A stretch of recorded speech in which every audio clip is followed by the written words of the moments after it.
Hey guys, Aaron Dorr here with Wyoming Gun Owners. It is crunch time in the fight to pass the Second Amendment Preservation Act here in Cheyenne. The bill has passed the House and Senate.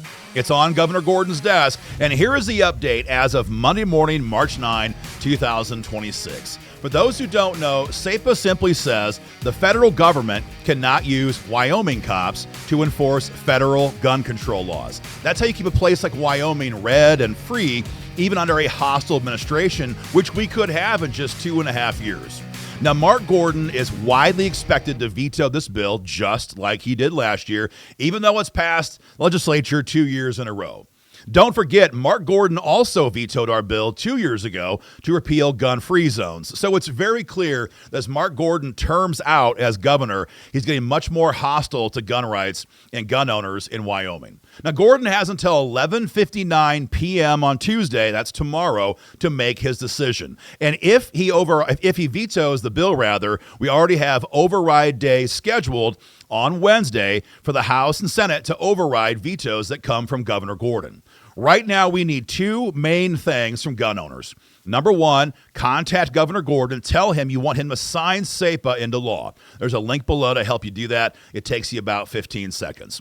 But it's equally important, maybe more important right now, to contact your state rep and state senator and tell him or her you want them to vote to override the veto from Governor Gordon if that is in fact what he does. If this happens, it's going to happen Wednesday morning here in Cheyenne. We need 21 votes in the Senate and 42 votes in the House to override the veto. And folks, it's going to be tight. The reason for that is right now, your state rep and senator and Governor Gordon are being pressured by WASCOP, the sheriff's lobby here in Cheyenne, to kill the bill. RINOs and Governor Gordon made a lot of noise about the fact that sheriffs in Wyoming have opposed SAPA, Senate File 101. Some of you may be bothered by that. So I'm going to address this issue head on and give you guys the facts that they would rather you never hear about. The truth is that while frontline cops in Wyoming have always been very pro-gun, WIGO has always had problems with WASCOP when it comes to your gun rights in Cheyenne. Here's a brief recap. In 2010, WIGO passed the Firearms Freedom Act, House Bill 95. The Sheriff's Association opposed it the entire time. The next year, 2011, WIGO passed constitutional carry, Senate File 47, and again, the Sheriff's Association opposed it. 2013, WIGO passed firearms preemption law, House Bill 103. Again, the Sheriff's Association opposed it. 2018, Wyoming gun owners passed Stand Your Ground law, House Bill 168. The Sheriff's Association viciously opposed that all session long. In 2021, WIGO expanded constitutional carry with House Bill 116. Again, the Sheriff's Association opposed it. And for the 10 years that we fought in the Capitol to finally get rid of deadly gun-free zones on government property, that is taxpayer property, the Sheriff's Association opposed it. 15 years of opposition to your gun rights from WASCOP and their lobby team. Now, all session long this year, Alan Thompson, the current lobbyist for the sheriff's group, has been lying through his teeth to gun owners and lawmakers about what SAPA would do. Here's a few of the whoppers that your senator, your rep, and Governor Gordon are hearing right now from these law enforcement lobbyists. Myth number one, they're being told by law enforcement that passage of SAPA would prevent Wyoming from receiving federal assistance to aid in the enforcement of the laws of Wyoming. That's absolutely false. Go to the bottom of page 2. This is on the enrolled version. So it's Senate Enrolled Act number 64, originally Senate File 101. We'll put a link to the bill in the comment section. So go there, print off the bill if you want to, and follow it. The bottom of page 2 and the top of page 3, it says, nothing in this section shall be construed to prohibit Wyoming governmental entities from accepting federal assistance or funds for the enforcement of laws in this state. That means the law enforcement lobby is lying, and that Wyoming can receive everything from money and manpower and databases and equipment to aid in the enforcement of the laws of Wyoming. Myth number 2, or lie number 2, law enforcement lobbyists are claiming that this bill would allow individual cops to be civilly sued. Remember how I said this bill has penalties in here to make sure that our liberal-leaning counties follow the law. Those penalties are civil, and they go against the jurisdiction who orders their cops to violate SAPA. It's against the agency. It's against the city who employs the cops, not individual cops. Check it out for yourself. It's Section H on page 5, and it says, nothing in this section shall be construed, and then jump down to page 6 where it continues, to impose liability for civil penalties under this section on any individual public officers or peace officers. It is absolutely black and white. Lie number 3. Law enforcement lobbyists are claiming that passing SAPA won't let Wyoming cops seize any firearms. In fact, we heard their lobbyists testify in committee that a Wyoming cop would have to let a murderer walk away if he watched him pull out a gun and commit a homicide right in front of him. Absolutely asinine. Again, turn to page 5 at the bottom of the section H, and it says, nothing in this section shall be construed to, then it's subsection I, preclude any investigation and lawful seizure of firearms, accessories, or ammunition related to the violation of Wyoming law. Again, it's black and white. Wyoming cops can, of course, seize firearms if they're doing an investigation into a violation of Wyoming law.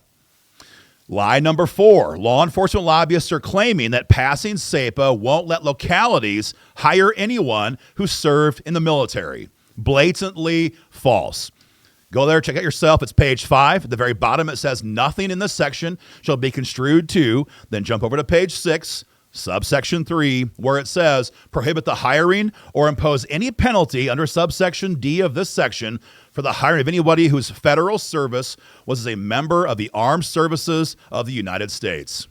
Folks, this is as crystal clear as it can be. But again, Alan Thompson and the Wascop lobby team are blatantly lying to your lawmakers and to gun owners in the way they're trying to kill this bill. But we're not done yet. No, we're not done. Lie number 5, law enforcement lobbyists are claiming that passing SAPA would let felons and illegal aliens own firearms in Wyoming.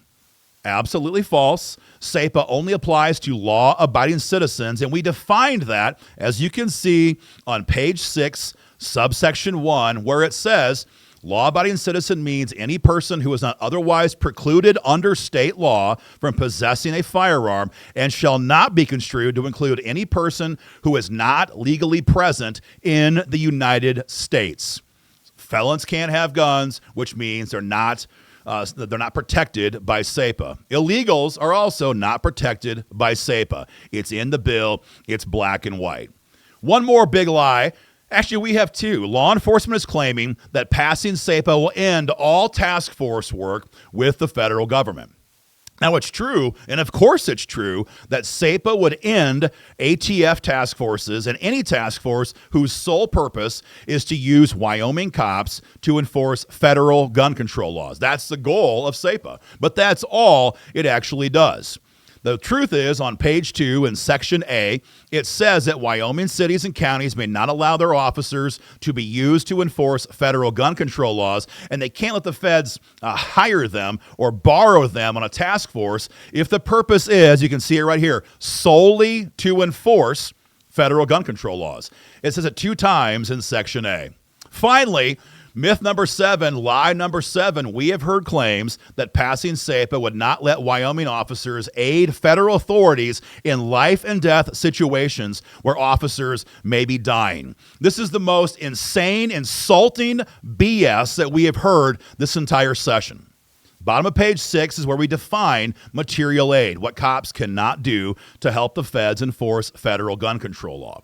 But it also says right there in the bottom of that page, material aid shall not include the giving or allowing the use of medicine or other materials necessary to treat physical injuries or assistance provided to help persons escape a serious and present risk of life-threatening injuries.